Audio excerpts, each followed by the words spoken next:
This joint meeting to order, 7/14/2023. First item would be the other cities to call it their woods to order. If we have a forum. Okay, I'm not sure before at this point, we'll call to order the meeting of the Master Plan Commission Committee, December 14th. Design review. Design review, we've got a forum. Okay, so call it to order. I'll call the order of the meeting and design review. All right, first item on the agenda is approval of the minutes from the November 21st, 2023 meeting. Madam Chair, I make a motion to accept the minutes as stated. Motion for made, seconded. All those in favor? Aye. And the chief would like to make some remarks before we start. Thank you, Madam Chair. First thing I want to mention is I have my laptop in front of me because one of our members was unable to attend today because she's not feeling well, but she wanted to participate. So she's on Zoom. I did get permission from the town clerk to ensure that it was legal to bring her in via Zoom, because I'm not crazy, I know what we have to do. He says as long as there's not public participation, which just meaning that isn't requiring, as long as she's not part of the quorum, which she's not, we're perfectly okay. So Diana's on Zoom. She will be participating. I have the speakers, and if you have a question for her, or if she has questions, we'll just continue that way. I want to thank everyone for coming today. The purpose of this joint meeting is really for a listening session. I think you guys probably got that from the emails I've been sending out. But we really want to know what design review, what master plan implementation committee are looking for.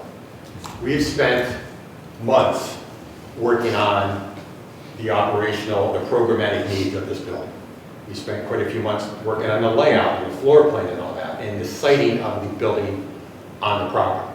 What we really need to know is what design features are you really looking for? Because I don't want to have our architects go through and do all this time and then go, oh, we got to change it all. It doesn't make sense, right? So it makes more sense for us to get early in, have this listening session, and then move ahead. So before we get too far along, I'd like to introduce our new town administrator, Tim McInerney. Tim, if you have that. I'm going to make everybody turn around, try to come over this side. I'm Tim McInerney. Just started a couple days ago. I just wanted to say hi, and the chief invited me, which I appreciate, so thank you. I've built a public safety facility, a couple fire stations in my lifetime, not by myself, but with communities, Graft and Seacon, for two short examples. But I want to be a resource to the committee and obviously to every department that's here, but the fire department's very near and dear to my heart, so I want to get them in the safest facility they can be in. Thank you, sir. I appreciate it. I didn't know if either of the two committees had any questions, or if we could just go ahead and start by introducing our so. So I'm Janet Samantha, principal at HKT Architects, and we are leading the project. I'm Mark Tice, HKT Architects, the project architect. Nicole Castron, Park Corporation, the site civil engineer on the project. Ray Dennett with RDLA, with the landscape architects on the project. So not only do you have the architects here today, you have civil and landscape, so please feel free when questions come, talk to them. They're here to listen as well, and we thought it would be a really important thing to bring us all together, as Chief said, before we go too far down any paths. And I'd love to get rid of some of these lights here. Can you get this from celebrate out? Can you? Before we go too far along, and I did ask Janet this, and I meant to tell you guys this. Let's see if we can get the presentation done first. Make notes. And then at the end, we can always go back and look at different things. But if that way, because if we get interrupted, I don't know about you guys, but I'll just go somewhere else, and I'll never finish up what I started talking about. So if we could just do that, that'd be great. So thank you so much. So again, this is Can you turn your screen? Oh, you want to see? Sure. Can you Can you see? Yeah, you just need to unblur. Oh my God. I can see Janet really well. Give me a second. Go ahead. Here. So again, our goal is to listen as you just started to discuss when you envision this project making a positive impact on your master plan that's being developed, and your planning initiatives and everything else that's going on. I'm going to talk a little bit about the design process, a bit about context and local town architecture, which feeds into how we approach design of the project, some precedent studies, and some to show you the initial site placement of the building and site elements. So as a design process, this is how we approach a design process. We, as the chief said, spend time developing that program that would reflect the operational needs of the fire department because, you know, we're designing the fire department, we're not just doing a generic building that, you know, can place anywhere. This is a very critical operations building for the town, and it takes quite a bit of time to get the program established and to come up with options and work them through. We'd have multiple meetings with the departments to look at operations. We study the context of the neighboring buildings and town buildings as part of it. We always do photo surveys of buildings in town, look at other buildings in town, what's the architecture. We also study other buildings that we've done or that we know are important to other people. We develop the plans to support the fire operations, and then the building forms come from that. We don't come up with a building form and stuff the building in. It works the opposite way. And we're always reviewing building materials for longevity and to look at sustainability perspectives. We have a new energy code out there. It's going to change how we design the process, how we define windows and openings and all kinds of things. And so it's going to affect what we do. We do not recommend materials or elements that do not support the building use. We tend not to do things that make no sense to the building. These are town buildings. They have to be maintained and operated. They have to be built with the cost of these projects in mind. So that's important. And we design what we consider for the unified whole, taking into account operations and layout, user needs and comforts, aesthetic expectations, energy consumption, and cost. So it's not just one thing. It's not just as the operation plan. It's what the building looks like, what's it going to cost, what are the goals for sustainability. All those things make up a project. So the buildings down below are buildings that we've designed. They're all New England architecture. They're all designed to fit into the context of the neighborhood they are in. What you'll notice about them is don't do buildings look alike, and that's the biggest thing about it. There are different materials, different images, different relationships to other buildings, et cetera, et cetera. So those are buildings, not all of ours, but you know, so the first thing that I'm going to show just a bunch of images to you because that's what it's all about, you know, the images of what you're doing. So this is our site. These are the businesses and the properties directly around your site. Different architecture, different scales, different materials, different uses, and you know, so there's a lot going on everywhere. And I will point out, you know, occasionally there's a historic image somewhere in these buildings because we not only look at what was there now, but what was there in the past. And that building became that building. So without that, so. We also will look at other industrial and commercial buildings in town. These are 2 mill buildings that were part of the town that still exist, have new lives, and you can see the materials. And the 3 things you're going to hear from me is materials, roofing, and detailing, because that's what we're looking at when we study precedents. You know, how do these forms come shape? Why did they shape that? Is this a use that we can develop and use? And you can see in these mill buildings that they are very distinctive. You know a mill building when you see it anywhere in Massachusetts. They're pretty simple buildings, simply designed, simply detailed. This is your commercial buildings on your streets. And again, on Main Street, and these are just a group of them, you'll see a bit of them. There's a lot of different architecture, there's a lot of different shapes. There were buildings who were residential and then they became commercial. I point to this building here, and this building is a historic building. You know, one time the street was there was much more space between the edge of the street and the buildings. There was an entry, a pathway to get to this building. The building was much more subtle and monochromatic building originally, as many of your buildings in town were.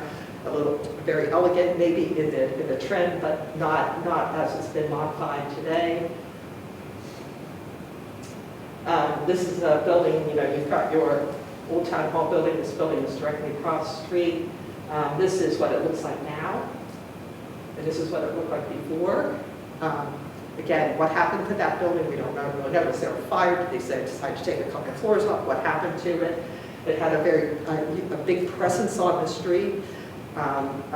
Large openings that were used for storefronts, so it felt very different, but that's what part of your architecture, your historical architecture looked like.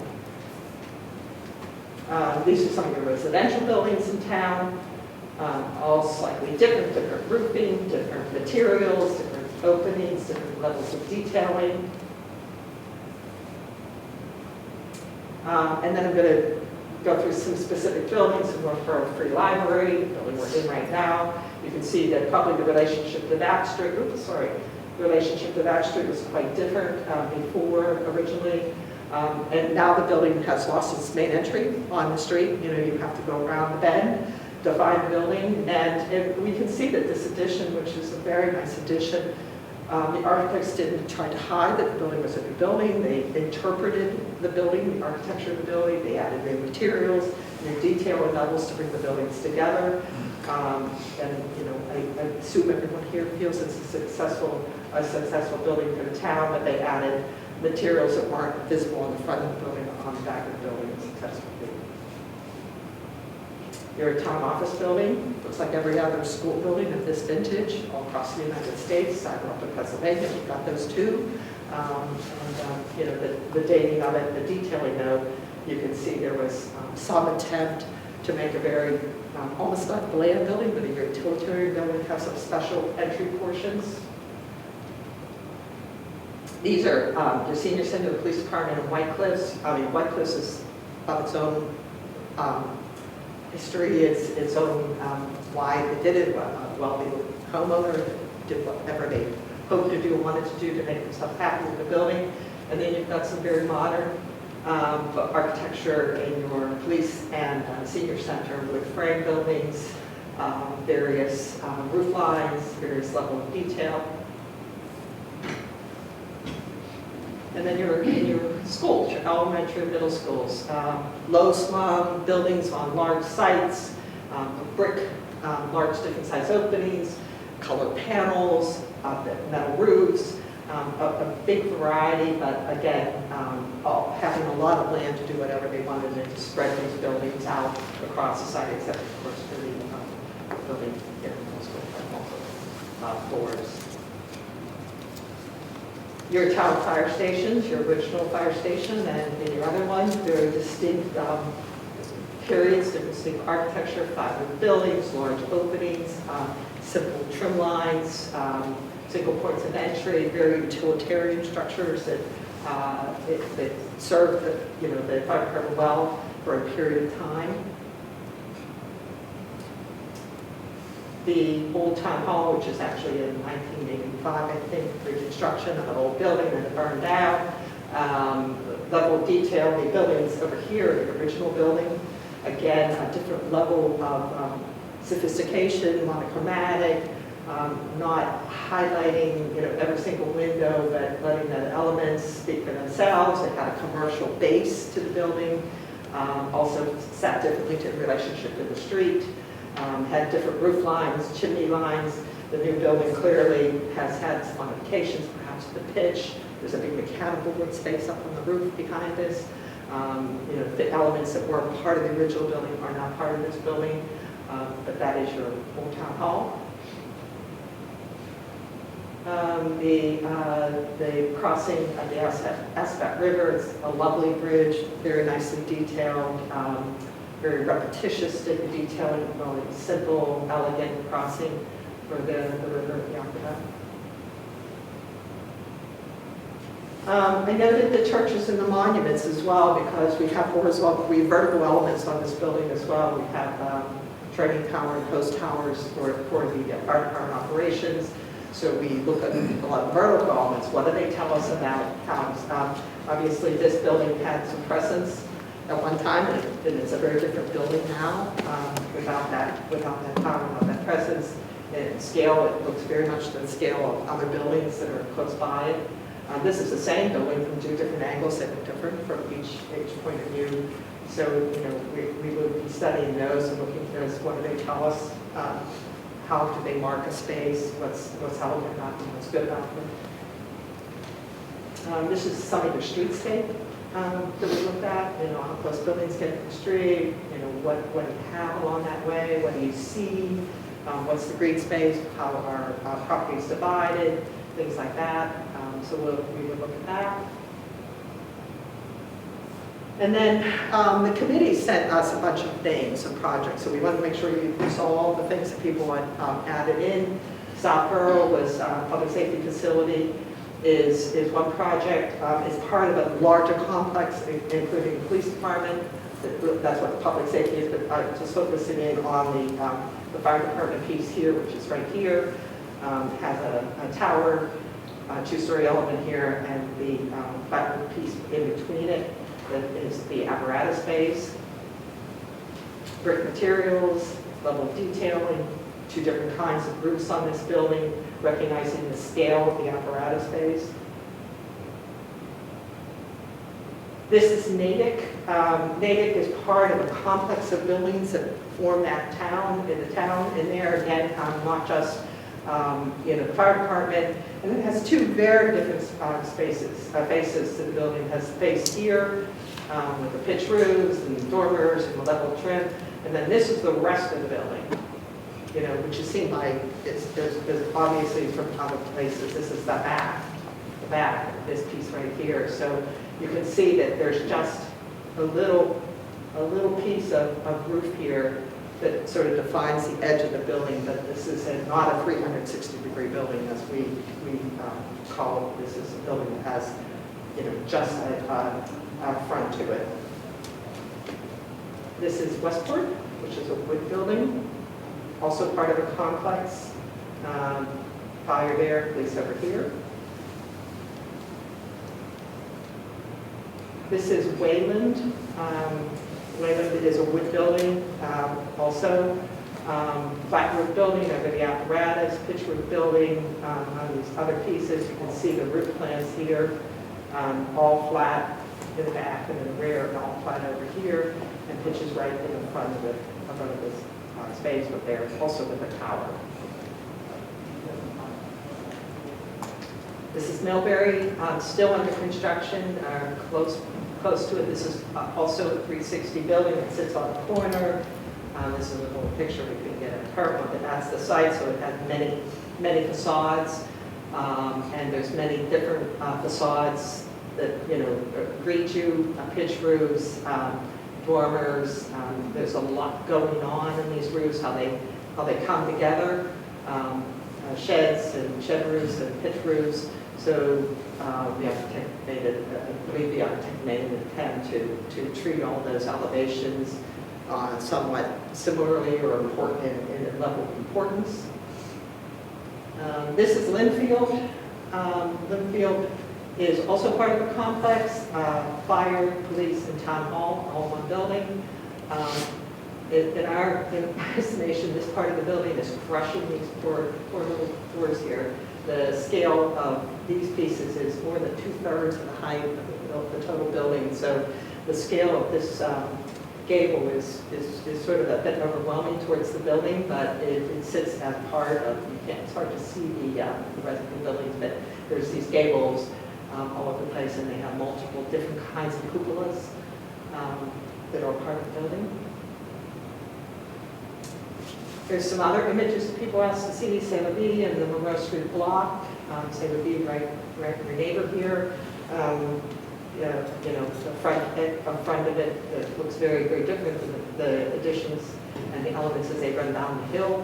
That how people added on to the building as it went. Here's the original building.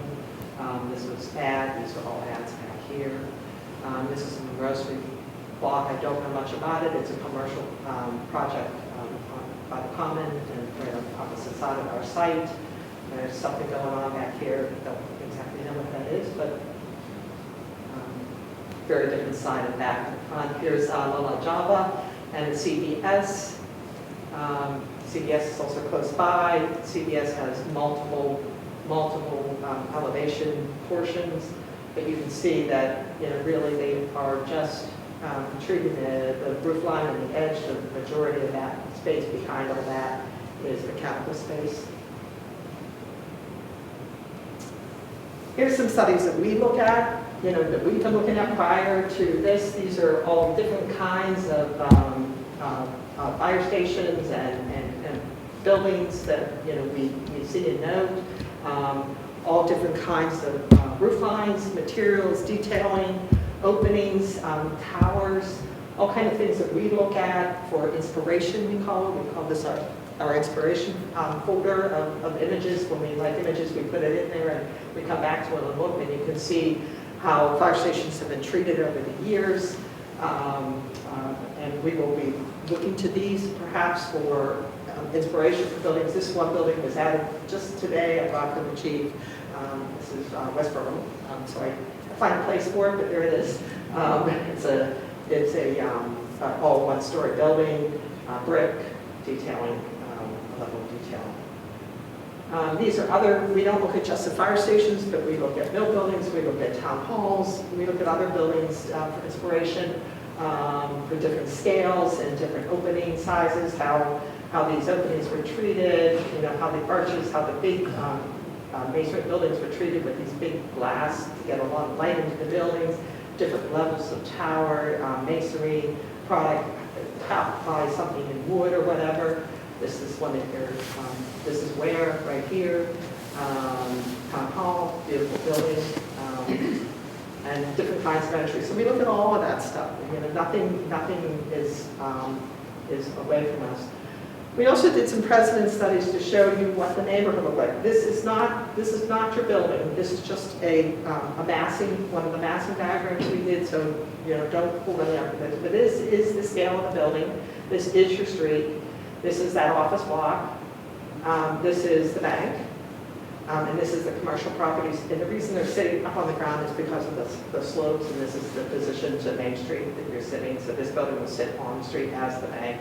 These sit up, and you can see the scale of the projects that are buildings that are right adjacent to our project, and what that'll mean. We also did this one, and we put your building in with other buildings in town, including Town Hall, the Free Library, the CPS, and commercial properties, just to show you the scale difference between what we're going to have to build to do operations and what these other buildings look like. So we'll be studying those along the way. I also wanted to show you where we are right now in the plans. This is a very challenging site, significantly challenged site. It runs along the road, but it goes uphill significantly. There's a huge change in grade here. We have programmed parking spaces. We have a requirement for all these equipment. This is actual equipment that's going to fit in that building. We have an apron size for turning radiuses, which Nicole has been working with us to study. We have retaining wall requirements to get parking to work. Important things to the operations are the line of sight, the apparatus turning requirements, the separation of the professional staff from the public parking, and how the vehicles move through those parking lots, and safety for the public using the building. It's really important. This building has doors on both sides because some equipment faces back and exits from the rear. The site some goes in front. It's not drive-through. People say these are drive-through bays. You could drive through them, but that's not how they're used. They're not used that way. They're used facing vehicles facing rear, vehicles facing the front. And I would say that when we're looking at it, we're dividing these into parking and drive aisles. How do we access West Main Street? How do we protect the people from the trucks and the trucks from the people? How we're putting the public parking to the west of the site because the building operates best from this part of the site. Where the building sits on the site is dependent on how the apparatus apron, which is this piece, works so that the trucks can move on and off of the site safely and turn and back into the building. Most vehicles will be able to turn on that apron except for the ladder truck, which will have to do multiple swings to get out onto back into the site but onto the street. If we wanted to get it to have a turning radius here, we have to push the building significantly further back, which is just not worth it if we just push it to this hill even more, which it's already a significant change of grade. We'll also be looking at the retaining wall requirements and planning opportunities with the property that's remaining. This is the current plans that I was talking about. This is everything in this kind of rose color has to do with operations. The purple color is the the fire department administrative offices, and then the public space in the front. Everything here, we call these saddlebags, but these support all the operations. The area here is quite critical for how the fire department operates after they come in from calls when they have contaminated clothing on, and how we move them from a hot zone to a neutral zone and through a series of rooms that allow them to shed those clothes, clean them, get showered and cleaned so that they don't actually contaminate the entire building. So this is, this is how fire departments operate nowadays, and it improves the safety for the officers, and they don't bring all that contaminant into the public parts of the building. And again, you're going to be entering off of Main Street here, coming into a public lobby. There's a room that's primarily for the fire department, but will certainly be able to be used by the public for meetings such as this. And then the upper floors are all completely devoted to the fire department itself, the living quarters, fitness areas, and then mechanical spaces. And so that is the current layout. And I can tell you that our next steps, we're continuing to develop the plans, the massing and elevations. We'll be meeting with the fire department committee. They're always open to the public. Of course, anybody can come. That's this one meeting next week, I think next Wednesday. We'll be submitting our design review documents in early January for the first formal review, and then we'll be having many public meetings along the way. So that's my presentation. That's my paper slide. I just wanted to get through it because I don't want to spend time going through each of those details, because you know your buildings, but you know it. And we're here to listen, but this is how we do a project. We do every project the same way. We make sure we have the operations right, the program right, we move into the plans, then we start working on the forms and the elevations. Because the site is so complicated, we've been working with Nicole for a while now to get this building sited right, because it has not been easy to site this building. And it will continue to have challenges to site the building. That's where Ray and Bull will be so critical to figure out how to do it, how it will look good, and be successful for fire operations, and certainly for the town going forward as the town uses this site for other purposes. So, Questions? yeah. You're obviously alluding to the difficulty of the site, but you had said it wasn't worth it to move the building back to allow for an easier turning for the ladder truck. What does that mean exactly? Well, Mark can tell you exactly, because I can't read these numbers, and he probably knows them. Okay. But this is what, 304 elevation? It's That's 304, 330. that's about 333. So the further we move this back, the higher the retaining wall gets. So that It's retaining more wall is health already in that. So it's already- is it really about the cost or the safety of the wall itself? This is the cost. It's the cost. Yeah. This is not, And that's why I'm just speaking as that's probably, Yeah, cost-wise, trying to reduce the wall is gonna help reduce the cost. we can build any wall. It's just how expensive it's gonna be to Yeah. build that wall. I guess I'm just curious, you build a new fire station, you want to make sure it can do everything it needs to do. And I don't drive the ladder truck, so I have no idea how much of a pain that is, but. I can speak to it. I may have driven a ladder truck in my life. So what Janet's referring to is, so when we come back from a call, we can swing up in here with the engine, back it up. Yeah. The only thing we could do with a ladder truck, we'd have to swing partially in, turn the lights on, come slightly out the road to back it into the bay. That's the only big difference. If this was deeper, we could actually swing it up in there deeper, but that's really the only. So you don't feel that it's a big. We spent time talking about Oh, we that. spent a lot of time talking about it. Nicole's already started doing it. We have turning radius, turning templates to study the turning radius, which we'll continue to do through the final. And we talked, and that is one piece of equipment that it's not used as frequently as the other pieces. So the day-to-day, the ambulances, the pumpers, the brush trucks, anything like that will work just fine. So it's a bit of a compromise, and I think, all projects have some sort of compromise. Dr. Powell, quickly, what's the height of that wall now? Retaining wall?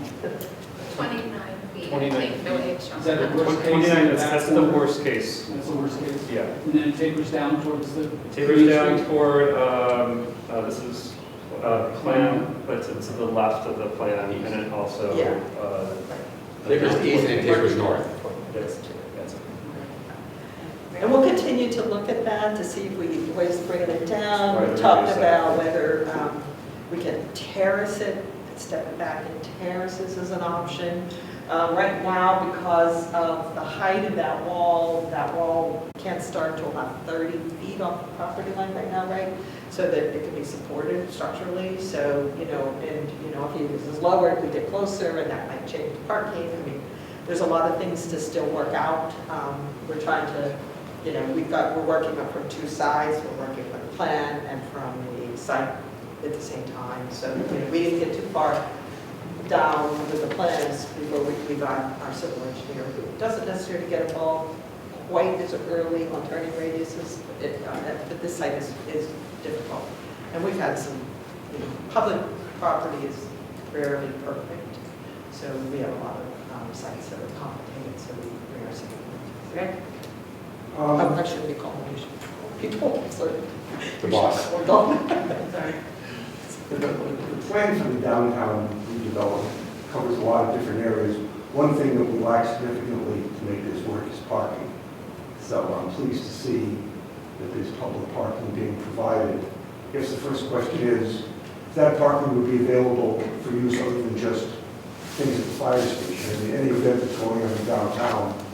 That's public parking, correct. If there's an event, so that's where people who are coming to the station for permits or for whatever are going to park there. It's also if the training room's being used, people will park there, or if there's an event going downtown. And we intentionally, and if I may, excuse me, we intentionally, as Jane had indicated, we made sure it was separated from where these apparatus are coming, because we didn't want people coming in and a fire truck coming out that same direction. So that's, when we talked about separating those two, that's why the trucks will swing this way, where only our people will be driving in. And then this will be public parking up. I don't remember how many spaces were there. 30 spaces. And the fire department the personnel will park all on here. And for parking for fire personnel is you double. You have to cover both shifts for parking because they don't leave. They don't just leave the door 4 o'clock. They cross, and they also, if there's a big call, all people will be called in. So we want to make sure that there's always parking for the fire department without impact. And there may be a gate here at some point. We haven't decided yet whether we'll actually restrict the movement. We haven't gotten that far yet. But when events are being run in town and people park there, they're going to be walking either in Yes. front or behind of that fire station. Yeah. Correct. About To the water get across the in an easterly direction Yes. into the center of town kind of thing. Certainly, I understand the constraints of the lot. It would have been better if the parking could have been on the east side of the lot as opposed to the west side, because it would have been closer. So Both of the things going on. there's two major issues with that. The biggest one is if we flip it around and we move the this way, now we're in front of Dunkin' Donuts over here. And we have that queue up issue and we have all that. So it's much safer over here for that. The other issue is, you guys know the site, when you get further this road, it starts to turn, right? So our line of sight is much better from this side than it would be from this side. So those are the two major safety concerns, and that's why we cited it the way we did. One of the As reasons. long as it doesn't create a safety concern, people walking in front or behind the fire station to get to events. If we're coming out, they're gonna know. I guess the other thing would be, 30 spaces is really nice. If in fact there's any way to do some more movement of land to increase the number of spaces to more than 30, that would be. If the town wishes to, at a later point in time, fund separately additional parking, that land, if you know, is further back. We own, yes, we own all this up here, we own all the way back up there. Not part of this project. All that's going to do is drive the cost of this project up. But if the town wishes to at some point in time do that, and there's a lot of considerations, so we can have to expand ever or whatever, but that land is available there eventually. And that is an outlet onto Monroe or get Monroe Gale. So right now, so what, you need the back? I should just sit. Yeah. So, right now, this is where that house was we tore down? Yeah. Okay, so can there be access in here if the town wishes to build it that way? Sure. we wanted to keep that extra parking out of this project. We didn't think it was appropriate for this project if we're coming in for the cost of the fire station. But it's sure that you can have parking off of here, you can do all kinds of stuff off of there. Just to Rick's point, there could be a potential sidewalk there, you know, Maybe if that. it's short of a parking lot, you could go that way. Yeah, so right now, crossing in front of the fire station, the only part where you can have any issue is right across here. And I wouldn't even call it an issue, but you know, that's where that's the only place you have to pay attention. Lisa? you had your hand up? Yes, thank you. So a couple questions.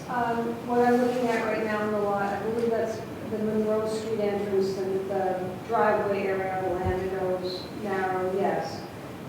So the lot that has no building on it right now, that's the Avidia Bank lot, correct? So you- Right next to it is a video bank, That's yeah. Video Bank. So right next to the Video Bank, then you're looking to be pretty close to Video Bank. How much setback are you doing right now with the parking area to that lot line? Oh, you mean right here? It's- Yes. You know that's it. No, we're at least 10 feet up to the edge of the parking. But they need to be deeper, depending on There's no the sense. structure. No size. And then there's 18 feet of parking space, 24-foot drive out, and another 5 feet. So that's, I have to do some math in my head here. It says, I think there's a fence along that wall, isn't there? there is. On the video, And some mature trees there. there's already one there. Yeah. So the fence will go over back to. 57 feet. Okay. So there's 57 feet. 57 feet. So there you that's go. the face Give or of take. the property line. Yeah, at the All right. back. So, and as we're looking at the property now, of course, we're looking at a, a flat piece, we don't realize how far it goes or how the terrace is going. But I've been down that little driveway thinking, what a great place we could park, and then realized it was like this, and it's just kind of It is terribly very, narrow. very, very narrow. So that it doesn't let two cars come and go, it's just one car coming and going. I think, correct me if I'm wrong, I think that width of that's 30 feet. Maybe. Yeah, I think it was larger than 24, which is what's required. Right, and the Monroe property coming in, Coming Yes. in, yep. you say it's 24 feet wide. I think it's more than 24 feet. I'd have to double. I think it's 30 feet wide. Let's check on that. Yeah, we'd have to Should double check on check that, because that might be, I mean, I know it's not exactly part of the fire station necessarily, but we bought it to be able to infiltrate.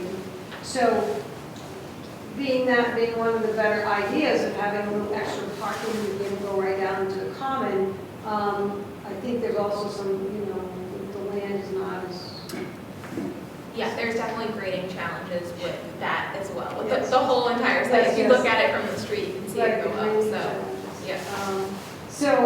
So then when you talk about maybe doing extra parking, to go up into that hill is then going to be a huge issue because you've got Hillside Grill and you've got all that already taken away. And now we're looking to go up even higher, taking some more of that away, and the homes that are all along the top of that ridge that are going to have to be concerned because you can't keep taking all that earth away and not have some situations.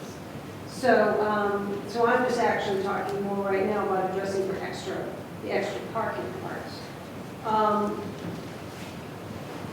Have we, supposedly you've got to configure it, have you thought of taking the whole project and just kind of categorizing it a little bit so that you could take care of that truck that has to come back and forth? We angle the whole building on the side. Yeah, angle it like this way a little bit. I don't think we've looked at that. I think the most important thing for a fire truck that's exiting is to take the least complicated pathway out of the building. Every time they have to make a slight turn of any sort, it's a It challenge. complicates things. It complicates things. So, we always have the front of the apparatus parallel to the street. It's just safe. So I don't know if you're thinking of doing it this way. Well, no, or this way. just like, if it's on the computer, you just kind of move it up a little bit and do a little of this. You're not changing what it's looking like in the whole body. No, It's but just when taking you it like tilt it, that. now either backing in or coming out, you now have to turn. Yeah. And once you have to start turning or backing in, now you're asking for more problems backing into a building. Once you have to start turning, when you're backing in a truck that is 40, 50, 43 feet. it's much more difficult.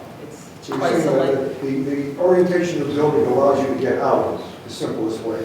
Yeah, Out in which it. is- And then you're willing to take a little extra time to Exactly. get back in later. Exactly. Because you're trying to get out as quickly as you can. It's the response time that we don't want to affect primarily. We want to get out of there as soon as possible. You know, this is sitting back from the property line. That sounds right. Yeah, 55 feet. And so there's, there's another, there's some more square footage or distance to the actual road surface cut itself.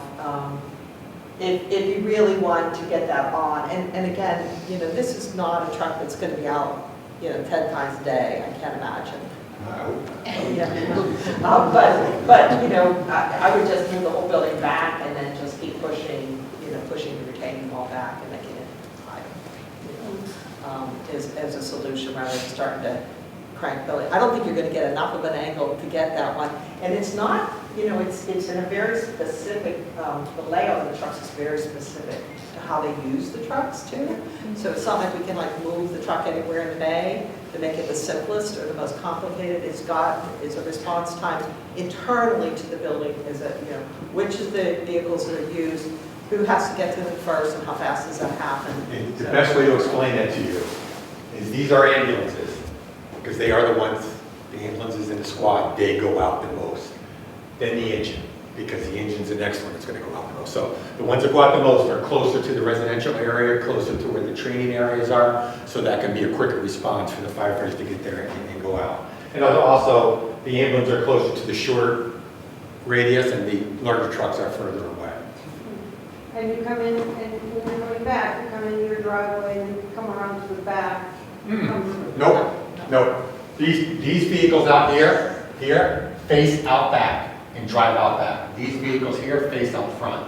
When they come back, they just turn back into the bay. So it appears that it's drive-through, technically you. That's the term. But there's vehicles in between, but the vehicles in the middle are less used. So, you're not, it's not like they're going to be out of the way automatically. You just don't have, endless bay space here. You can make a bay, you can make bays wider and shorter, but you just don't have the So space. you could put 20 bays across there, that would be.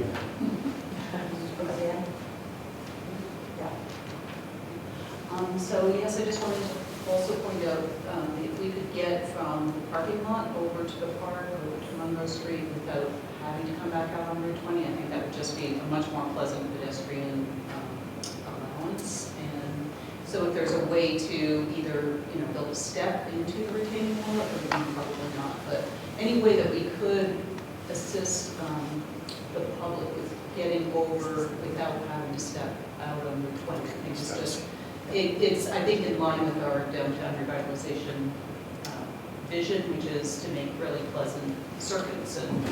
So you're talking, to go behind the building instead of in front of the building. Yeah, from a public parking area, if you could, once you The get line over the wall this way. and over to Monroe without having to step over. Yeah, anything that we design for pedestrians has to be accessible. So to get up to 30 feet or 29 feet would be a lot of ramps.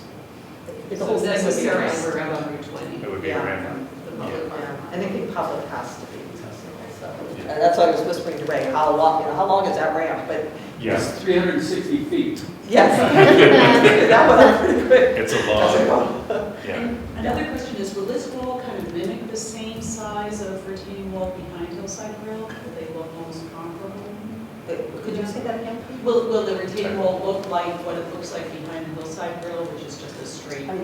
That's a pretty low wall, that's a lower wall. You kind of go, you ride up into that site sits higher. So you pick up some grade already when you go between the two buildings, correct? Right. I don't know what that elevation is, and that retaining wall is big, it's a big block wall, but it's, Yeah, we've discussed a lot how to make that more attractive. I mean, there's a lot of different options out there for the actual face of the wall itself. And I've seen all kinds of some really pretty, of course, the prettier it is, or the terracing is a really good option as well, too. so we'll look at that as part of it, but these are going to be big structural blocks, period. I mean, this is not a gentle little stone wall that we're building, this is holding them retaining. There's not only that, but Nicole can talk of there's swales, there's going to be water coming down. Yeah, so you have water coming down that hill, so we also need to find a way to get that water around the wall too, because we don't want it all just water falling over it. So we're gonna have to build swales in to direct the water around. So that's part of this as well. And one comment I'll make about terracing is if we plant them, they have to be maintainable, so you have to be able to get somebody up into those terraces to take care of the plants.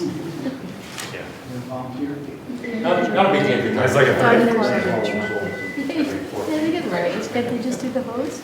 Well, the nice thing is they make plant walls now, so you just stick the plants in the walls. Up to Tower Hill, and they have two very nice ones, but you could certainly, you could do some creative stuff that Hillside certainly hasn't experienced, but I think a little terracing or something, you're gonna have to, that's a tall one. Yeah. Yeah. Could you put up that slide that showed the relative massing of showed the building next to other buildings in town, not too much of other buildings? That one? Yeah. And this one, just so you know, that is the hillside, the hillside group. You can see they raise up, that's where their front is. And that's the hill. Mark this, that is the hill behind it. We kind of then, Mark did a little bit of a job trying to, show you what that hillside looks like. Yeah. But this is, these are the buildings. Yeah, so this is going to be like next to the town hall building on 4 West Main Street. This is going to be the second biggest, tallest building in the town center. Yes. And it's going to be viewable from pretty much every place. So melding this in to sort of blend in with kind of, what's around is important. The idea, and also with the height of the tower there, it sort of plays off of, the church further up the street as well as the Unitarian church down on Church Street a little bit here. So anything that could be done to sort of tie, the town hall on 4 West Main Street and the church building sort of all together here. Those things, if you're standing anywhere in the center of town, what you're going to see is going to be the steeples of the churches, the top 2 stories of the town hall building, and this building kind of thing. Our building does sit back into the site significantly. It's going to be 55 feet back off the property. So it's not going to be as prominent to the street as the old town hall is, or perhaps churches. But the tradition of a spire being a noteworthy element in any town is significant. This is just going to be another one. And that's why we study those towers and all those different buildings to learn what we can from them. Without being completely clear about what it means, the feedback we got from residents when we did the master plan, and it came through again when we did the public meetings around the kind of downtown revitalization, was this kind of classic New England feel kind of thing, without knowing exactly. That's kind of why we're here, because we don't know what it means either. You don't know so what it means. I think over time, I think that our committee is going to recommend that between the land use boards and the design review committee, that gets to be defined a little bit better, gets to be codified as much as it can be, so as developers come in, it's a little less abstruse, and exactly what the town is looking for might be able to be, put in place somehow, so it kind of guides where things are going, but we're not that far down the road yet. But the fact of the matter is that this building, probably being the first major piece of new construction in the area that's going to happen, is going to set a precedent. And so to the extent that we can sort of interpret what people mean, and I think when you talk about, kind of the look of what the churches look like, and some of the brick buildings, what they look like, I think people would say that's kind of the spirit of what people are looking like, to the extent that this building can sort of conform to that. And even if it's set back, once again, because of its height and because of the tower, I think it's still going to be, fairly noticeable from anywhere in the downtown area. And once again, that will develop over a number of years after this is completed. Right. And it'd be really neat if everybody kind of was really pleased with this building look and could say, other things we do want to try to conform to that, that kind of thing. So for better or worse, this is going to set, some sort of example. And so we do the best we can to set the right kind of example. Trying to keep in mind, classic New England without knowing exactly what we mean by that. But I think there's a general idea of what that means. I mean, I think classic New England takes many different forms, you know, but materiality is important. You know, New England was built in wood, it was built in brick, it was built in stone. All those materials are classic styles. You have the bridge that was built in stone, you have the brick buildings and the mills in town, you have your town hall, your original town hall, which was a different place, and then the skulls and things like that, all in masonry, so we can see masonry is a very strong element for this project. The level of detailing we put into it, you know, how you articulate coursing, the materials and trim. Without adding embellishments, you know, I think there's a distinction in architect's mind between, you know, just decorating something and detailing something. And I think that is something that we'll be working really hard to, so that, you know, we don't want to put a lot of stuff on this the town has to maintain forever, because a lot of very heavily bladed trim and wood buildings are difficult to maintain. You have to maintain every building. A brick building needs to be maintained, as does a wood building or a shingle building or anything like that. It's not like you put a brick building up and then it's there forever without touching. You do have to maintain that as well. But so that's what we'll be looking at. That's what we're looking at, a masonry building right now. That's clearly what we're seeing as the direction that we've heard from the committee that we're working with, and certainly what we see in other town buildings and the level of detail. But recognizing that, you know, we have openings like this. Those openings are not small. They're minimum 14 by 14 to get a fire truck in. So, you know, and we can do some of the glazing, which we'd like to partially, but the new energy code is going to restrict how many windows we put on buildings. And all kinds of other things that we're not sure what that means yet. So this is going to be a very energy efficient building, which is important. We'd like to have opportunities to do things that will support sustainability, green roofs, solar arrays, things like that, which I think are really important to public buildings.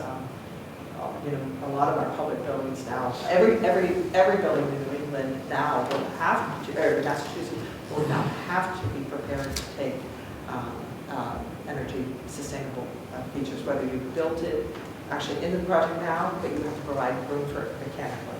So we'll be building rooms and structures that support that as well. It's going to be, it's requirement law now. It's not like you can choose anymore. So that'll be prepared, but we have an opportunity to do a lot of things to mitigate the stormwater by doing green roofs, which would help. Can you go back to the second floor design real quick? And one of the things I wanted to address is, don't forget, we're building a fire station.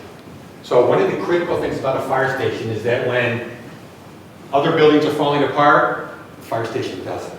Because not only is it a fire station, it's also our emergency operations center. That's why we're talking brick. You know, we don't want to put clapboard up there. We want to put something up there that's going to hold up and stuff's blowing into it and bouncing off the walls. It's not going to fall apart. But I just wanted to take a second to point out some of the green roof, which I can tell you, I'm an old fire chief. The hell do I want a green roof on my fire station for? But then I went to Ashland. And Ashland has several green roofs. And I said, hey, this is pretty cool. It was really nice. We liked it a lot. Up here is actually an outdoor area for the firefighters to go to decompress after those crappy calls that they're going on. Right? So those are all areas, and we talked a lot about green roof. We talked a lot about PV. We want to be able to put that up there, but we have to have the proper construction to put the PV, and of course, south facing is that way, right? So I think there's a lot of great opportunities here. What we really need to know is, we talked about, is that material and what you're looking for on that exterior of the building. Amy. I watched part of the other older meetings that you guys had, and there were different massings, so is this the final one? Because there was one. Okay, there was one with the second floor where there was something on top of the garage. This is the preferred plan. Okay. We are looking at other options. We're exploring other options, which we'll share with the committee. We've had some tentative conversations about them. They're not as strong from an operations point of view.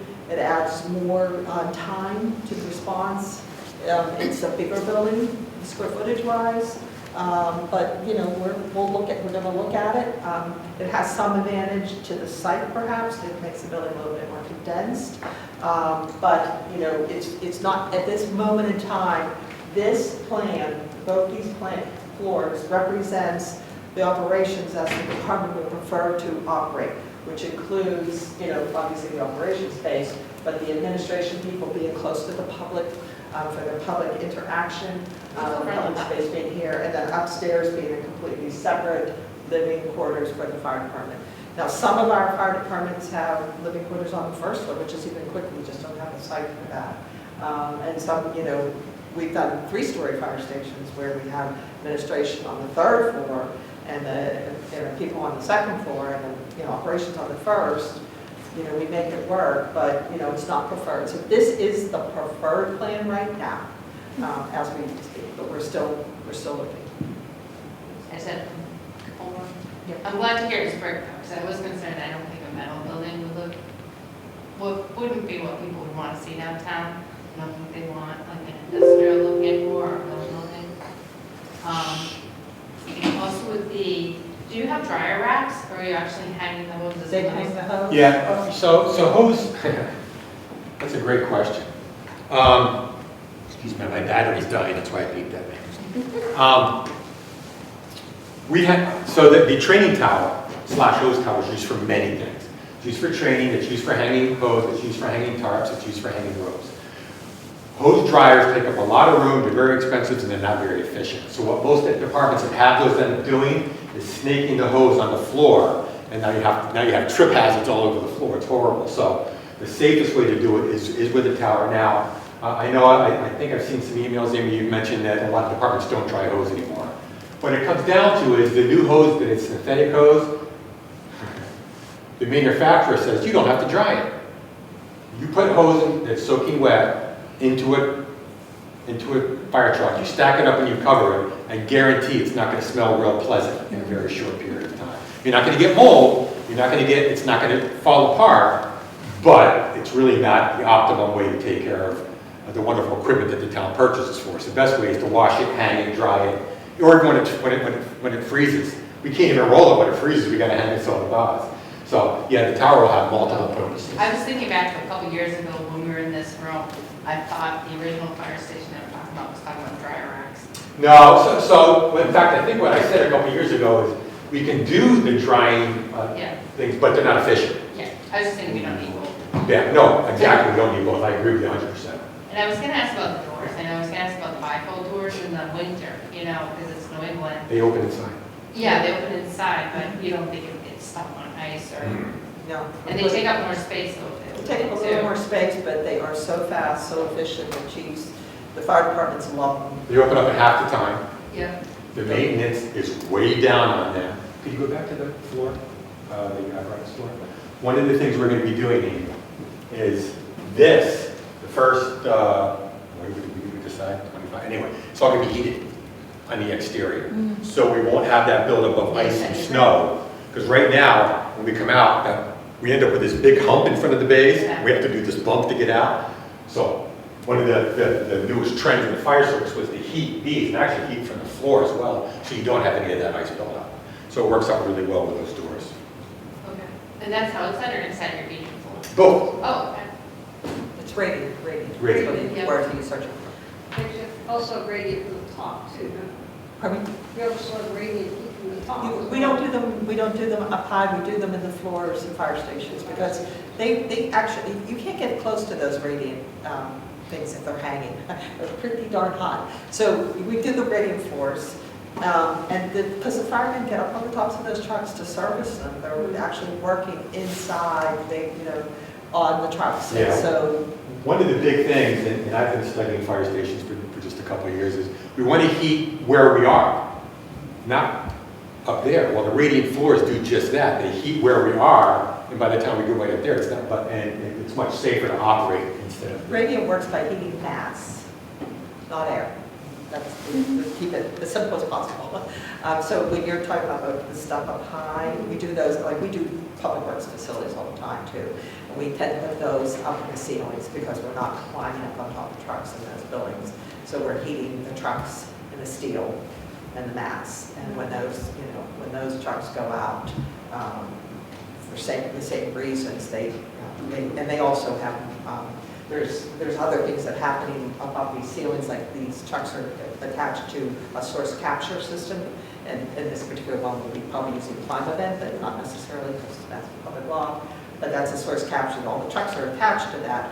There's hoses that run above and then out, and so that when they start up their trucks, they're not filling the apparatus space with, with exhaust.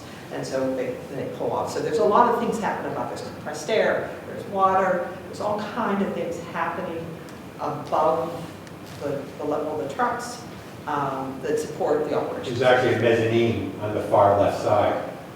There will be a training mezzanine and a storage mezzanine over top of that saddlebag. Here, you can see that there. So we'll have some mechanical up there probably. We'll have some storage rooms, but we'll have workspaces and it's training. The fire department is constantly training, constantly taking that opportunity. We build training into all our fire departments, whether we go off the edges of the building, we build walls on the outside that can take their training. We build windows and openings into the towers so that they can train on different kinds of openings. We prepare the steps that they can drag hose, all that kind of thing, constantly training. Is that why you have a flat roof on that section? Pardon me? Is that why you have a flat roof on that section because of the hoses that come out? It's a huge roof. That's a monstrous roof to put. Flat roof is the most efficient roof to build for a fire department, for a building of this size and scale. These are, 90, 60 feet? It's close to 100 feet. Close to 100 feet deep. And the width across 1, 2, 3, 4, 5, 6, it's 120 feet. Square, yeah, it's 120. Yeah, 120, so that's a very huge footprint to put anything beyond. It's not that we haven't been through some, it's just for different reasons. Can you get the action station with the monitors? The monitors, so I can explain. Oh, at the end? Oh, wherever you had the monitors. Yeah, I have them here. Okay. So, and one of those, Amy, you watched the previous presentations, you saw one of those flat roofs and had those weird things. So that's what these are, the monitors. And I didn't know that's what they were called until Gina told us. But what they do is they bring in all this natural light and they give you the surface to put your PV. So it goes on top of that flat roof, so you can put your PV on the back of that and then bring in all this natural light into the bays, but therefore reduces us having to have lights on all the time, all day long. So these are traditional mill buildings, same concept, bringing the light into the center of the building. This happens to be Ashland, this is the brick building. Ashland is a brick building with doors here. It's built into the hillside. We had a last 35 feet of hillside to tuck this building in. When you're in the back of the building, you're already on the second floor, so they had no natural light in this building or opportunities. We built the monitors to allow that to happen, and as Chief said, it not only provided light, but it gave us an opportunity for all the solar arrays, which were just been recently installed. But it brings a wonderful light into the middle of the building, just like all these old mill buildings used to do. Same concept for getting light. And that's part of the reasons we did it. It was not so much for the solar, the PV, it was an opportunity. We did an extensive study for asking for PV for the future, and this is one of the opportunities. So that's why, I didn't include it in there. So, that's our only opportunity to get light into the buildings. Okay, what about the material that you're going to be able to walk on, I assume? Well, these are just, this is a TPO roof, or, standard roof material, but and then these are metal, standing seam metal roofs that they've attached. There's a system attaching the solar panels to them. So the whole building. There's a picture of the building. There's a lot of all the building. The flat roof is over the apparatus. The rest of the building has pitch roofs, except for the rear parts of the building where the sally port. This is a public safety, so there are sally ports and cell blocks and things like that. Those roofs have green roofs on them. And those are all brick buildings in the back. I don't know if you were at this building. I don't know if you saw it, but the whole building is brick except for the front, which is a standing seam roof that comes down. Those are bays in the front to mimic the architecture of the New England, where there are buildings with bays, was part of the design. So, but anyhow, that's how that works. And from the street, you don't really see those. We're showing you a close-up picture just to give you an idea what it looks like. You don't really see it. You can see it right here. This is very little that you see from the road. We probably didn't even notice it. Well, I was looking at the top left one there, I'm like, hopefully it doesn't look like that. No, that's a little different. Yeah, these are older, these are Bell buildings, but we wanted to, Yeah. show you the history. This, you see these buildings, but you probably didn't know what you were necessarily looking at if you hadn't been inside a mill building, but if you've been in old mill buildings. I did a project at MIT a few years back, and they had an old building with monitors, and we opened those all up and got wonderful light in the middle of the building that they had covered up, and we just exposed it, and they were like thrilled. They had all these long corridors with no light, and suddenly they had light. So there was a use for them.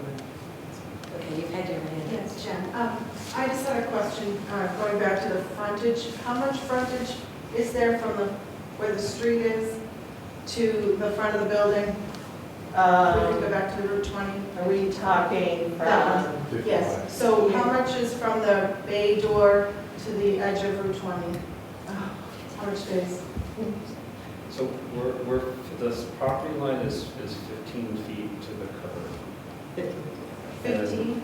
Yeah. 1.5. Yeah, then we're another, it's another 50 to 55 feet. So 65, 60, 65 So feet. 65 feet between the bay door, where the bay door is, Yep. and where, And the prior to where the street is? Right here, where the curb is.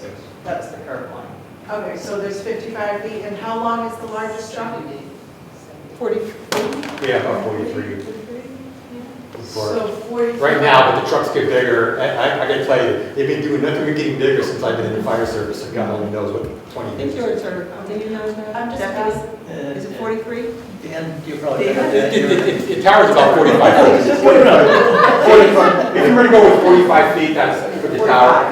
I'm asking just because, the DOT does a fabulous job keeping Route 20 clean in a snowstorm, in a blizzard. The sidewalk is, across the street, we're on the Duncan side, and I'm not exactly clear where the entrance is for Duncan's is on that photo. It's Right right there. here. Oh, they're over there. Both of them are, oh, is that the two, 1, 2? Yeah, that's the first one right there. Just because, making sure that the trucks can get out and back in, the turning radius to get back in off of Route 20 in a storm, they wouldn't be able to kind of. No, we've actually talked with DPW about, and Sean, if you want to spit in here, I don't know if you want. We talked with DPW about how we will do these islands so that they're actually overable. Plowable. So if we do have an issue, because DPW does all of our plowing, right? So while the state may be doing this, Right. Public Works does this, and they do an outstanding job keeping it. Yeah, it's Yeah. clear, because I live less than a mile from where this is, on the same side of Route 20. And so I know that the road is clear, but I'm just thinking snowstorm, there's a lot of snow on the sidewalk side, the turning radius of getting in and out and back in there. Just wanted to check on that. But if there's 50, you said there's 55 feet from the street in? No, there's 55 feet for the apron. There's a total of about 65 feet from the street edge all the way. Okay, so there's enough room to come out of the building and then turn? Plenty. Usually in towns, the first things that get plowed are the fire stations and the police stations, so that emergency response can happen when you need it. So Has anyone tried that to a truck into that spot now to see, No. Okay. Because again, it wouldn't be practical because it's where the curb cuts aren't probably where we're going to be. We would actually swing up and then back in, so it's not really something we could try. Okay. Also with the light preemption. Yeah, And so. every town around us, for the most part, Westville, Marlboro, they all have buildings that they have to actually pull into the street. Yeah. To get back into. It's I not know possible, they pull Marlboro- us from gas, almost at the gas station, not Yeah. get it back, And so to the one sidewalk. of the important things is what the captain was just pointing out is our light preemption system. So if you ever see the fire trucks, it's got a little flashy white light in front of it, that controls the red lights throughout town. So what that would do is that would put lights red coming in, and we could then swing in and not have any traffic issues back up, not have to worry about moving around, getting around vehicles. Thank you. Thank you. Another traffic light going in here? It's not a traffic light. There'll be two lights on either side. Those lights will be blinky lights. When we go to a call, they'll turn red. They'll turn red on the outside to stop traffic from coming in, and they dump traffic going out. We'll also control the light at Church Street, so traffic can't dump that way, so there's no backup. It's similar to the light now that's in front of the old fire station on Yeah. Church Street. Yeah. Same thing. Yeah, I mean, when we've had, when he was talking about preemption, basically, the simplest concept is when there's a call, they're going east or west, the lights change to push the traffic through so the fire department can get out. Correct? I mean, it's the simplest way to describe it, so we're not going to get this clog of vehicles stuck in front of the fire station when the fire trucks are trying to get out. That's what the preemption system is all about. And we already counted the cars. We know fire departments do not add traffic to the traffic. There's just too few vehicles to do it. So, but we have that house, and the town also. I'm looking at Sean back there. They've done additional counts, so we have quite a lot of information. The traffic counts, CMRPC did. Yeah, so we'll have all that done already. That's part of the work that we did when we were talking about all the time we spent with surveys, traffic stuff. I mean, all of that has already happened. It's part of the information that we're using to make decisions. So another thing that's come out of the plan is residents want the downtown to be a lot greener, planters, trees, a lot of things to beautify the downtown. Probably some of the things we're going to do in the short term is try and get into some street beautification projects. I'd be interested in knowing what the landscape plan for this project is. Haven't started yet, but we have all the regulations here. The considerations are we want to plant as much as we can, but we don't want to impact the functionality of the fire station. We want to keep sight lines open for turning out into the street. But we want to make a welcoming entrance into the building for the public. We're going to go through all the regs and make sure that we have adequate tree planting. But at the same time, the functionality of the fire station is the most important thing. So we'll have to deal with maintaining visibility, sort of thing, on 320. Yeah, I would think besides, permanent plantings like trees and shrubs and things like that could be done to the extent that, planters in front of the building or window boxes or any kind of, way to add some greenery around the building. We would get in the way of the actual operation of the fire department, but they'll dress up the building a little bit, more beneficial, but there's definitely a desire from the plan to try and get the downtown to be as green as possible, kind of thing. So to the extent there's the plan to that would be really important. So we've spoken a lot, but I haven't gotten a lot of input exactly what you guys are looking for. So I guess that's really what I'm hoping to get out of this meeting is, what are you looking for? So we can give these guys some direction into what you're looking for. All right, I think when you look at all of our buildings around the areas and what you've shown, is that the arch shows up in a lot of our buildings. Certainly the arch was on the oldest fire station, right? There we go. Yeah. There's a keystone in the middle. You can create that little bit of a higher facade in the front that you might need for the arch to hide some of the other pieces that are on the roof that you might be concerned about seeing. And some of the materials that they make today, can bring the arch out a little bit. You put your bricks obviously in the design with keystone coming out even further. Brick obviously is the material of choice. And then in certain areas you can use your brick in different designs. In certain areas to dress up the bottom perhaps, doing a herringbone at some point, or maybe if you're using the arch in the graves, you could do a trim, a trim piece of stone around it, more like a, data wall or whatever, to just create that older look, but keeping with all the other buildings that we have, instead of that straight stuff going on like this. So your doors are still going to open, but it's, it's just going to be over that. The other day, it's funny you mentioned that. I told these guys, I want arches over the doors. Yeah, but I said, no, and Deputy jumped right in, we want arches over the doors, because that's, you know, get that traditional fire. So the question was, do you actually have to arch them, or can you make it look like there's an arch there? Or do you want one big arch over all, or one over each one? Right, so we talked all different things. Well, we're going to be looking at arches, the scale of an arch, really forming an arch that's going to support masonry is harder than you think at this scale, because the space between the doors is rather narrow. But we'll be studying arches, without a doubt. And as I said, that brings that, you can make that element coming out of the face to give you some more of that space, even though the doors are here. So you don't have to necessarily do 6. You know, you could do 4 and one big one, which would take 2 doors. Yeah, we'll look at the whole thing, and we will make a recommendation that makes sense. Rather, again, this is back to that question of the appropriate level of detail, rather than picking a number and saying, we're going to do 6 arches, we're going to do 2. We're going to make it look as a study. And I'm not saying the committee will want arches, or will agree to arches, or whatever, but we will definitely study arches, no doubt. So there will be no doubt there will be arches on elevation show. Mark has already. I've already been studying. Mark's Village, which the committee has seen, has It's some just kind of a arches. standard thing, even at Forest Main, the 2 front, you know, the front doors. They're not as easy thing to do, because, you know, we don't want them to look, I want to say plastic or fake. Right. That, you know, they're sort of applied, so you don't want them to look applied, you want them to either be an element, you know, yeah. So we get it. No 5 pounds. Pardon me? No 5 pounds. Boom. So what I like to hear that it's going to be brick, is Say that again? the brick, I think, is the material of choice for the downtown, or to revitalize our downtown.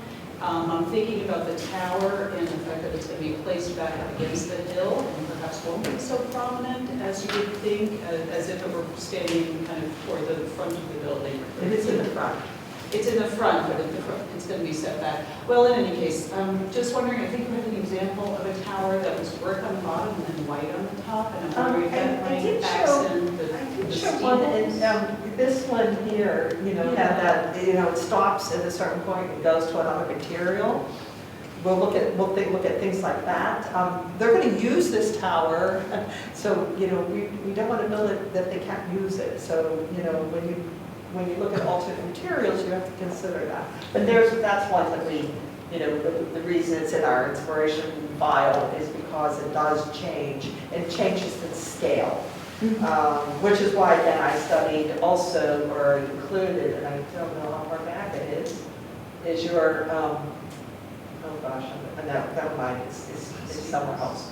But it has the one where I looked at the towers in town, the churches, the monument, to see how those were, began to taper or change, and what we could do about that. But, you know, all of these, you know, all these fire stations have towers, they, you know, some of growth, changing materials, some are plain, some have clocks. Well, I was just going, one of the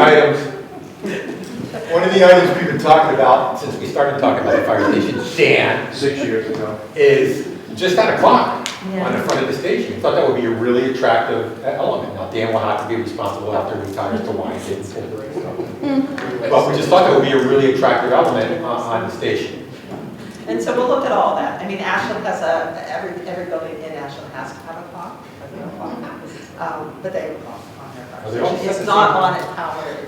I'm kind of curious, they're all set at the same time, are they all like off?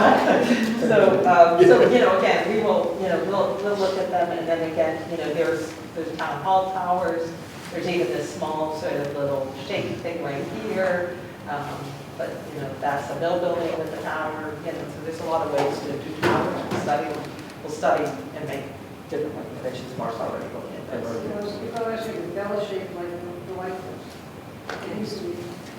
I think too, you know, we talked about the fact that it's not going to be possible to route pedestrians behind the fire station out to Monroe Street and Common. Most of them come around Route 20. We've talked about, one of the things we looked at, the revitalization plan was a possibility of narrowing Route 20 through the center of town, to widen sidewalks, to do some other things there. And it turns out that the traffic study showed that just isn't possible without creating even more traffic problems. But one thing we're gonna think about doing is putting some sort of buffer between the street and the sidewalk. So you have an opportunity here starting over again, if you've got some room, you might think about from the street edge to where people are gonna walk, some sort of planting, possibility of trees and plants, just something to sort of separate at least that part of the walk so that people are right against Route 20. And so we have been looking at keeping a separation between the street. I mean, there's 15 feet to the property line, so there's ample room to. And once again, Yeah. to the extent you're probably going first, if we could start with that look, let's say we can play off of that and do that further down Route 20, the other parts of the town to play off of that, so I think that'd be Not a good. problem for this team right here. No. Ray's happy to have more something to work with. Yeah. Anyone else? So materiality, detailing, I'm hearing, I'm not hearing any opposition to forms or shapes that people are opposed to. I think what I'm hearing from the examples you provided, there's a wide variety that is acceptable to many people in town. And so that's good for us that we have more to work with. I guess the other thing would be, to do the design in the back that wouldn't preclude the ability to add parking in the future. Back there, Lisa's point is well taken that managing the slope of that hill and all of that is going to be an important kind of thing. But to the extent that this was built in a way that if in fact we could go back there and expand the parking over time as a separate project, parking is an absolute key to making this new downtown work. And we're looking for all kinds of ways to increase the parking in the vicinity of that central part of the town. So I understand that we can't turn this particular project into a public parking project. I understand that. But please, when you design it, don't do it in a way that preclude in the future the ability to expand the parking in the back somehow. Madam Chair, can I make an observation? Since you say parking is critical to your master plan, I would suggest something very bold and maybe controversial. Look at the cost effectiveness of this parking versus acquiring the old bank building right on Main Street. That puts you further downtown. Oh, I think that's a good idea. But that is a possibility of expanding. Well, what I'm saying, you don't deal with elevation, you've got the accessibility, you're smack right there. Makes a lot of sense to me. Okay. Anyone else? Yes. Just for visuals, so I think you said the retaining wall in the back is 29 feet? At the highest point. Right now. So give or take, and how tall is the tower? So it's 50 feet to the other side of the structure in the tower. That's not how much space they. Our hose is, longest hose is 100 feet, so we have to be able to drape it, get it out off the floor. It can't be sitting upright, so it's So It's going to be 60. probably 60, 65. So the tower will be taller than the wall? Oh, yes. Oh, yeah. Okay, so we just want to make sure it looks I think it. nice. Yeah. Yeah, you can see, well, they can't see it. Yes, We did put the line here. Whatever the wall looks like should not clash with the tower. That makes sense, the materials that you're The mentioning. wall's not going to be taller than the building. No. You probably wouldn't even see the wall. It'll be behind the building. Unless you drive from the sides, you will, but from the front. Yeah. Oh, so you won't see it at all from the street? Well, you will from the sides coming in. Of But course you're going to see it. yeah, from the side, but it's not going to be such that it's going to clash with the tower. Okay, and the wall is to protect the land behind it, or is it just to? The whole tower. To hold it up. It's gonna hold that hill? Right, so the building, basically, the site is like this, it's a big hill right now, and they want to put, you have to put a flat building in that hill, so that you gotta cut that land out and do something with it, basically, in the simplest So we're terms. digging out some of that hill? And then putting the 30 wall foot there, so you can wall. put the building because the building has to be close to the elevation of the road that's there. You can't raise it up high, because then it'll be a steep slope for them to have to travel with their trucks. Nicole's going to set the elevation of the apparatus base based on her slope percentages, moving the vehicles to roll downhill out of the station, not go up. Yeah, they want to go down as they come up, but a small slope, and then she'll set that elevation. It's going to be around 302, 2, I think, right now. 302 Around that elevation. elevation, yeah. A couple feet higher than. Yeah, a than couple feet higher. pitch down towards the street, and then that, and so the building itself, to the underside, approximately, these are approximate, underside of the structure of the fire station in the apparatus is approximately 20 feet. Then there'll be 4, 5, 6 feet of structural roof and parapets on all edges. So that's, so that's what you're getting up, 26, 28 feet, and that wall is 30 feet. So there's a line. Trying to draw you a line here. It's on the How right. tall that'll be. Yeah. 30 feet on the right. Oh, on the right side. Yeah, This and it'll is be right here. lower on the left. Yeah, so it'll be higher here, and then it'll drop down here. Yeah, and as you were saying about the water, something, the swales, what did you call it, the swales? Swales, Yeah, yeah. so the swales are gonna go not obviously into the 2 parking lots. Correct. We're gonna have to figure out the drainage around the wall, and then also, of course, the parking lot itself needs to have its own drainage. So finding a solution that works with both the parking lot, keeping the water out of that, we don't want any icing concerns, that sort of thing. You have this tall wall, you don't want the waterfall and things icing at the bottom of it, so all of that is stuff that we're gonna have to Not take a look going at. to the bank and not go over the hillside. Right, yes, It's a our lot- stormwater design it's a lot is required to challenging. manage our stormwater, and we have to meet the requirements and match what was there before and all of that stuff. So we can't just direct it off to the adjacent properties and call it.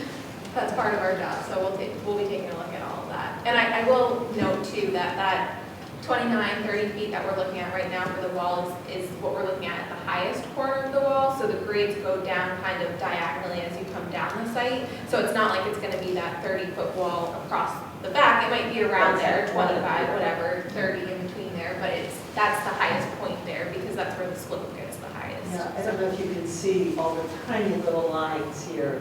You can see the grades. Those are all grades that are very tight down. I encourage people to walk to the site and look at it, look at it with different eyes now that you've seen this. Like when you're standing in front of it, you can see that hillside on the right side going up dramatically. There's stone walls up there, there's old barbecue pits up there, there's a lot of things that are associated possibly way up the hill woods. How far back from the road will the wall be? Is it about 250 feet in from the road curve? If you want to get a, Go, please. if you want to get a sense of where that wall is, you can go to the bank next door, the back parking spaces, so you could probably, like another car length from the back parking spaces, perpendicular, you can look and see that's approximately where the wall. But if the building is about 50 feet, 60 feet back, and the building's 100 feet back, and then there's another 60 feet of turning radius behind that, so we're over 210 feet behind the property line, I'd say. Yeah, so more than 200 feet back from the road surface is that back wall. So it's pretty far back there. It's hidden by, it's somewhat hidden by the buildings, but you're going to see it. I'm not going to say this is going to be hidden. It's not going to be hidden. It's going to be there. Okay. A little more of the design request. When you look at your massing and you've got your tower where it sits, and then to the right is the living quarters and that sort of thing.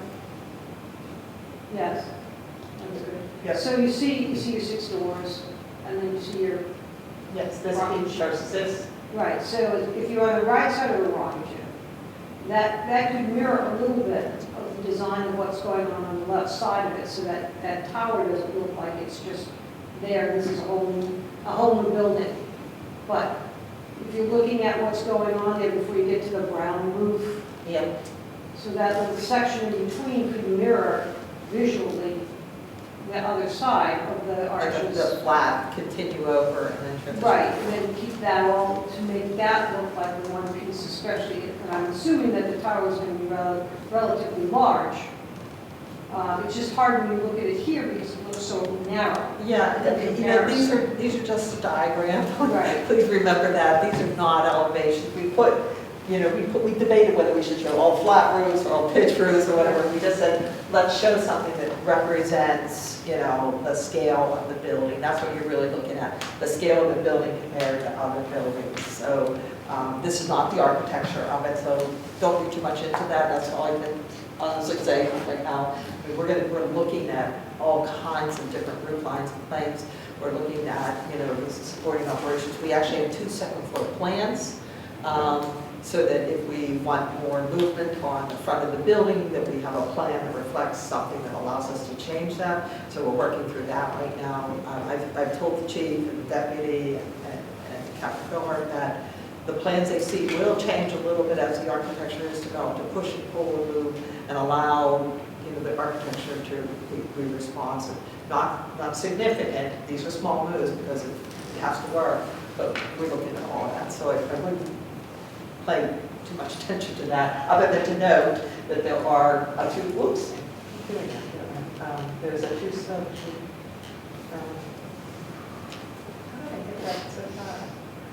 Okay, to get a 2-story building. This is a 2-story building that goes from here, from the tower over is 2 stories. This is 1-story building, and this is the tower in between. So just to keep that in mind. This is a 1-story building. And you can see the height of that 1-story building is almost equal to the height of the 2-story building. Right. Because this is a big truck building and a small people building. Think of it that way. People that have normal. Too many small people in there, I'll tell you that. But we have 14-foot floors between floors. And then we have on the other side, we have a building that has a volume that's going to appear in the vicinity of 24 feet to the other side of the deck or something before you see any solid material.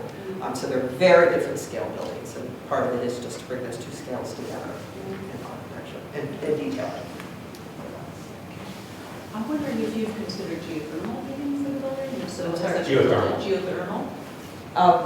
We will be doing, our mechanical engineer has already presented to the committee that we're going to be considering the geothermal system. If you watched a couple meetings ago, there was a whole presentation about mechanicals, and part of that was geothermal. Building committee? Yeah, and we'll be doing life cycle cost analysis for multiple systems, including geothermal, which we're putting into a lot of buildings right now, and Again, the criticality of a fire station, you have to have something to work. So if the geothermal was done, you still have to have something else, right? So there's other things we look at. yeah.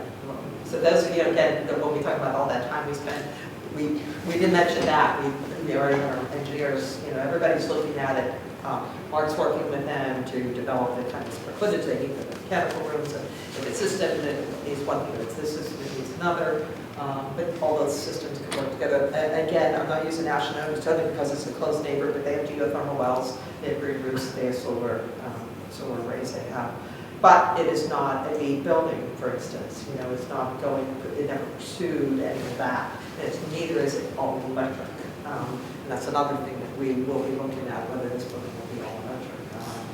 So it's just one of the things we'll be looking at as a group. And does anybody have, for Ray, thoughts of planting? I hope everybody understands what Ray said about regulations, but I've read these regulations at least twice, but I don't remember them in detail. But he's going to have to be very cognizant of the sight lines for the fire apparatus. So it will have to vary from positions about tree placement, perhaps, because if he builds a tree, I talked to him, I said, if you build, the fire trucks aren't at eyesight right here when we're driving, our cars are sitting much higher, and so if you put a tree that has a low canopy or a high canopy, it could be right in the middle of their eyesight. I said call-over trees, little skinny little things, they still look so good, they don't move it up. So we've been talking about that, Yeah. but we cannot block the site, so I wanted to bring that up. If you have any questions for Ray or comments you want to throw at him, this is the time so that as they get started, does that sound okay to you all? Okay, good. Let's talk about, We want safety first. Safety first, I love that. Nicole, as a civil, her firm also will be doing the structural analysis. We're doing the geotechnical analysis, which will be coming soon. Now that the building is replaced, we'll be doing the structure to find out what we have on the ground to work with. They're doing structure, traffic, environment. They do the whole horizontal, and then they do the vertical structure. So, Mark and I do that. Mark and Amy, who's not here tonight, also is involved. So Anything else you want to throw us? Because we're here to listen tonight, to gather, I didn't hear anything extraordinary that, we had and we're good with us studying the different forms that we talked about, not a problem. You gave some great examples, I think that showed an open-mindedness to the forms that universities can take on. So, Any other? One thing, they recently released the 10th edition of the state building code, and we are going to be building this structure under that new code. is it 10th? Isn't it just coming up The for? draft just came out. It's The going draft to- came out, but the public meetings haven't Yeah, started. but they expect it to be released. Yeah, I've heard it's Yeah. coming out sooner than later. Yeah. We just want to make sure that your team is Oh, yeah, really we're, digging into the 10th edition, we so are. we know we won't have any surprises. yeah, I mean, we are, and we know that the public hearings are coming up in January, I think they were announced. I don't know how long that will take to actually put it out in the street. It'll said we intend to bid this project, so everyone knows, in the early fall of this year coming. So we'll be going to, we're in the first formal phase of an architectural project, which is called schematic design. And then after that, we'll be doing design development. After design development, the building is set. There will be no changes. It's a matter of producing biddable Massachusetts public law-driven drawings and documents, specifications that need, so by May, I don't know, I keep looking at him, I think I've got these dates printed on his brain. I should have them, I've done the schedule so many times, but by May, the building will be completely set. The plans will be set, the materials will be set, the shapes will be set, the cost estimates will be completed, the town will have an idea of what it's going to cost, and then the rest of the summer, we'll be doing the documents. We'll be meeting infrequently, but with the committee. All the public meetings will be over. Everything will be over by that point. So it'll be a heavy-duty January, February, March meeting time for you to come in and us get before you all. But that's the formal process. We do not want to extend the bidding beyond to September with our public, I don't know the numbers right now, but with every couple of months, the costs are just not dropping considerably. Todd is, who hasn't been introduced, is calling your own. They're all quiet. They're quiet over there, but the numbers are not dropping dramatically, they're only increasing. So, we want to get this project bid in late summer, early fall of 2024. It'll take, go into construction. Yeah, the intent is to be able to go to a special town meeting in the fall for approval. And I sat here and I looked over and thought, I said, I should really make someone, no, let me introduce myself. So, you want to take a second to introduce yourself and who you are, what you represent? Todd Ashford, I'm project manager with Colliers, representing the town of Northborough and the fire department. They're eyes and ears. He's our clerk of the works. Yeah. That's not from New Hampshire, that's clerk of the works. These are OPM. OPM, that's what they call it. Other project manager. Yeah. I guess the only thing I can reiterate is we've given a lot of different input, and we don't have a specific idea of what we're talking about, but the residents of the town of Northborough are expecting over time that this downtown is going to be transformed into something much more attractive than it is now, more pedestrian friendly than it is now, attracting different kinds of businesses that we have now, probably some additional residential dwelling in the downtown. And so this is going to be the first thing that gets built, that even though it really wasn't built into the downtown revitalization plan or the master plan, once it starts to go up and people look at it, if it doesn't seem to conform to this general feeling we're getting, there's going to be some feeling about, gee, we had all these public meetings, and we gave this all input about this is what we'd like to see, how come this building didn't do that? And I think you've got a pretty good idea in general about what we mean. So we understand that primarily it's going to be functional, it's going to be a great fire station and do what the chief needs it to do. But while you're doing that, keep the rest of this stuff in mind, because we could kill those two birds with one stone and be excellent. Yep, absolutely. We want the town to have the building they want, you saw our architecture, there's no two buildings that look alike. We're not responsive to our own internal, architecture of dream. I mean, we do modern buildings for fire stations, and we do historic buildings, built in historic neighborhoods, in traditional towns, seaside towns, downtown Boston, Charlestown, public safety, you can see there'll be lots of brick buildings. So I don't think you have to worry that you're going to, getting one distinct style from us. We're going to be responsive to your comments tonight and hopefully produce, things that the committee is going to obviously put before you as what they really need to, and it's our job to put as many plausible options in front of them for their review. So, thank We have you. business that we will go tonight. Here tonight. Before we adjourn, we have a meeting on the. That's what I was going to talk about. So we have a meeting on the 20th. At that meeting, we'll be confirming our next public input meetings, when those will be. We didn't want to just guess and throw a date out there. We wanted to be a little bit more specific, so we'll confirm those in the next week. December 20th, what time? At 6:30? Can be, if I can get the room. As soon as I have confirmation, it will be put out. It'll either be here or town hall. I have to talk to the different parties. See if I can. Well, thank you very much for inviting us into this discussion. I appreciate you guys coming, I really do. I appreciate this very much. Makes it easier for us to go, okay, now. Madam Chair, a motion to adjourn, please. Second. May 2nd, all in favor? You guys want to adjourn your meeting? Motion to adjourn? Motion to adjourn. Second. There we go.